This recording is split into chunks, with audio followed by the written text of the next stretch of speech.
Gogol নামে একটি ছোট্ট ছেলে ছিল। সে পাহাড় ও জঙ্গলে ঘেরা শান্ত একটি গ্রামে তার পরিবার আর পোষা কুকুরটিকে নিয়ে থাকত। একদিন গোগল আর তার কুকুরটি মাঠে খেলছিল। হঠাৎ তারা দেখতে পেল একটি বড় গাছের নিচে কয়েকটি পথের কুকুর একটি ছোট্ট পাখিকে ধরে আক্রমণ করার চেষ্টা করছে। এক মুহূর্ত দেরি না করে গোগল ছুটে গেল। তার কুকুরটিও জোরে ঘেউ ঘেউ করে অন্য কুকুরগুলোকে ভয় দেখাতে লাগল।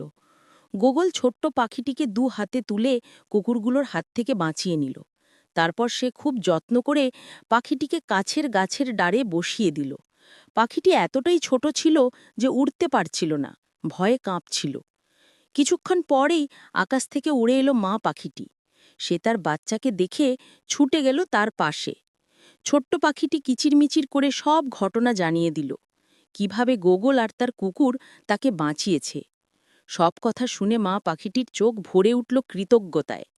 সে গোগলের সামনে এসে বলল, তুমি আমার বাচ্চাকে জীবন ফিরিয়ে দিলে। তোমার এই দয়ার জন্য তোমাকে ধন্যবাদ। কথা শেষ করে মা পাখিটি তার ডানার নিচ থেকে বের করল একটি ছোট্ট সোনালি জাদুর রিং। রিংটি সূর্যের আলোয় ঝিলমিল করছিল। মা পাখিটি রিংটি গোগলের হাতে রেখে বলল, এই রিং খুব বিশেষ। তুমি যখনই কোনো ভালো কাজ করবে এটি আলো জ্বলে উঠবে। আর যদি কখনো বিপদে পড়ো, রিংটিকে ৩ বার ঘুরিয়ে বন্ধু বলে ডাকবে। আমি বা আমার বন্ধুরা তোমাকে সাহায্য করতে আসব। গোগল বিস্ময়ে রিংটার দিকে তাকিয়ে রইল। রিংটি তার আঙুলে পড়তেই একটি নরম আলো ছড়িয়ে তাকে যেন বলল, তুমি সঠিক পথেই আছো। মা পাখিটি তারপর বাচ্চাকে নিয়ে আকাশে উড়ে গেল।